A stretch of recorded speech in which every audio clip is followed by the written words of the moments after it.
Aujourd'hui, je vais aborder le thème des entreprises de services et de leur impact majeur sur l'environnement.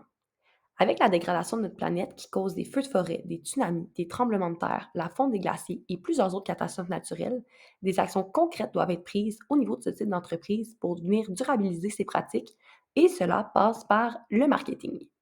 Durabiliser les services avec le marketing, ça implique de mettre en œuvre des stratégies qui vont venir favoriser à la fois la durabilité environnementale, économique et sociale, tout en répondant aux besoins actuels des consommateurs, mais sans compromettre la capacité des générations futures à répondre à leurs propres besoins. Une étude de BDC réalisée en 2021 est venue révéler que 34 des consommateurs tiennent en compte de l'impact environnemental dans leurs décisions d'achat.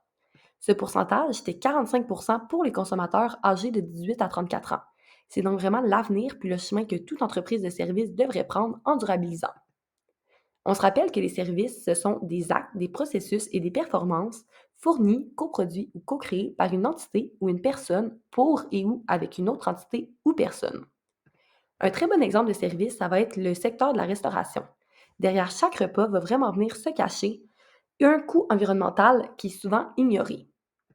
D'après Éco-Initiative, les GES qui proviennent des restaurants proviennent à 80 des matières premières utilisées, soit les ingrédients, à 10 par l'énergie consommée par le restaurant, puis à 5 pour le transport de marchandises. Avec la mondialisation des chaînes d'approvisionnement, les aliments parcourent souvent des distances considérables avant d'arriver dans nos assiettes. Bien que les progrès technologiques aient contribué à améliorer l'efficacité logistique, les émissions demeurent un défi de taille. Les établissements de restauration génèrent des déchets alimentaires, des emballages et des résidus de nettoyage. Selon l'ADEME, qui est l'Agence de transition écologique, le gaspillage alimentaire vient représenter 27 du poids des repas servis dans le secteur de la restauration commerciale, ce qui équivaut en moyenne à une perte de 157 grammes par personne et par repas. Mais alors, comment on peut durabiliser les services?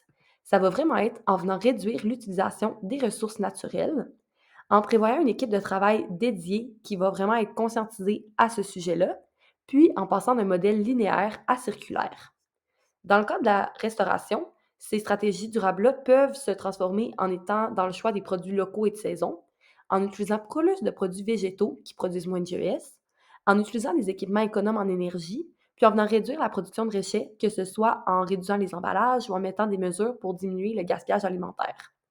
Malgré les coûts élevés que peuvent représenter les stratégies de développement durable, il est vraiment essentiel pour les entreprises d'investir dans leur santé à long terme parce que ces stratégies sont pas seulement bonnes pour la planète, mais ils vont venir récompenser les entreprises en consignant une reconnaissance puis une valeur ajoutée pour leurs services en leur permettant d'attirer puis de retenir de meilleurs talents.